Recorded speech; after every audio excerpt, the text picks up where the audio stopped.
Hey friends, it's Andrea. I am so excited to show you how I have started my revival camp book. I will link in this video how I set that up, but right now what we're going to do is we're going to go through week 1 together. And this topic is Ignite. And y'all, I am so excited about summer camp. I think everybody is so on this boat right now. And I'm a little late to the party as far as getting to week 1, but that's okay. Everything is at our own pace. And it did take me a while to set up and figure out how I was going to actually have my book. So, in my defense, I just needed to get that figured out first, and then I was able to really dive in. So, this whole Ignite topic really made me think about, our passions, and that's kind of what the devotional section was about. So, I feel like my passions have always been pretty clear to me. They were really burned into my personality very early on. That passion is making stuff, and it runs really deep. So this quote from the class materials really struck me. It says, "Passion is the thing that crawls up into your soul, kicking and screaming, demanding you pay attention." This is exactly how I feel about making, creating, inspiring, starting with fashion plates and sewing as a child to the many creative adventures I engage in to keep that flame lit. I wholeheartedly believe this is God's plan for me.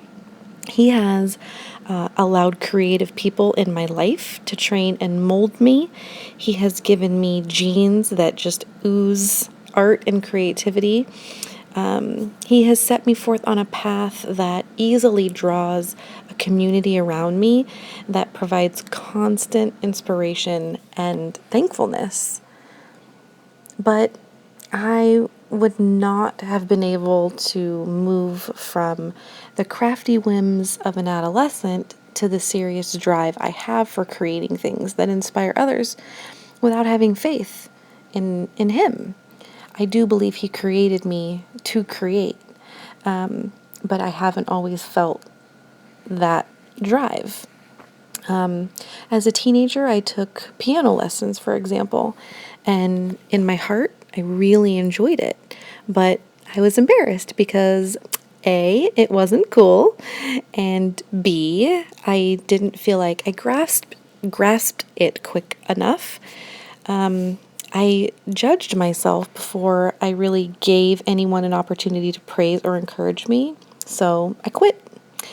And I have a strong feeling that my mom got quite an earful from my music teacher grandma.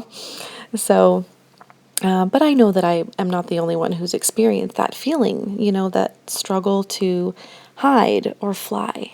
And how do you know, no matter what your passion, when to run with it? When do you sing, "I believe I can fly"?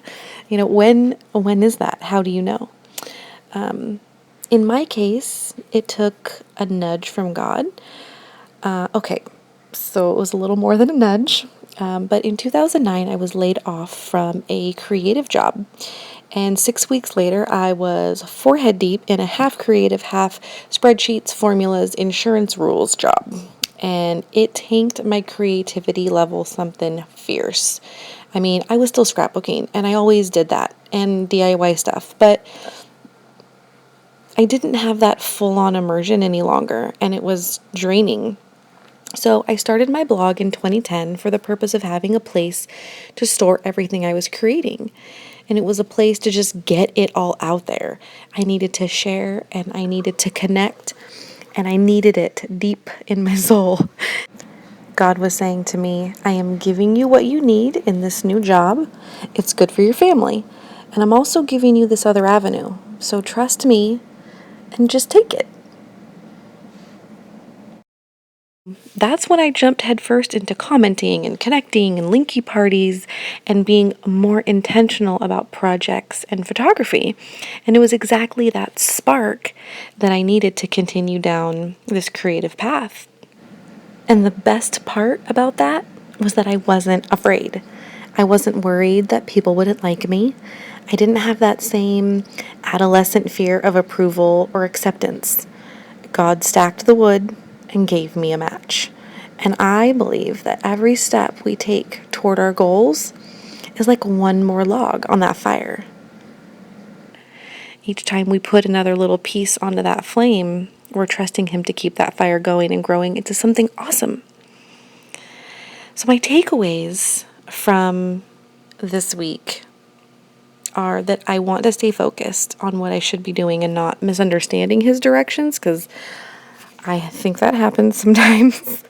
I want to continue to be thankful for this community that's been the catalyst for me being more comfortable in the words of the Bible, and being more at ease about ministering in this capacity. It's not something that I thought I would really be comfortable doing.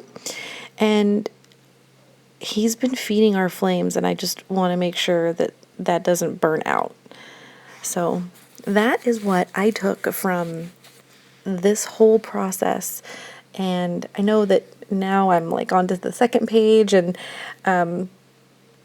you've seen me create the first page, which was, more of the devotional section, and just kind of making that into kind of a title page.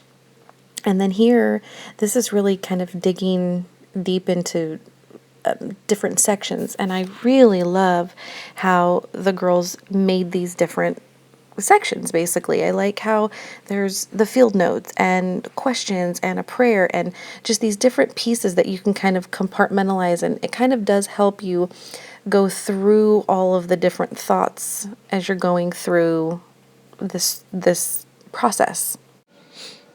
And what I also notice is how I'm going through this is that I am really jumping around. I didn't necessarily, I started at the top, but then I kind of jumped just around different sections, and just kind of letting it just happen. I wasn't really super focused on, oh, well, I have to do this box next. So what I did at the bottom was, I knew that there were a couple sections at the bottom on the left page that I wasn't going to be able to answer. And so I just used one of the little labels or the word strips to just cover that up, and did a little stamping there with some crosses from the Lister's kit. So I just made it feel a little bit freeform, and didn't really think too much about too much structure. I did want to just make sure that I had a lot of color, and that the words and the pieces that I used really spoke to what I was trying to say. Like, the ignite passion within me, that felt like it really fit with what I was asking for. And then I took some other stamps from other kits, and kind of said Lord and then amen at the end. So it kind of felt like I was speaking and actually having a conversation. So, and I just, we're finishing up here, and I want to say thank you for taking this journey with me, and I hope that you've found some inspiration from this, and that you can feel comfortable in your passion, whatever that is. And I hope that you have this fire for it, and that never dies. So we will talk really soon, guys. Bye.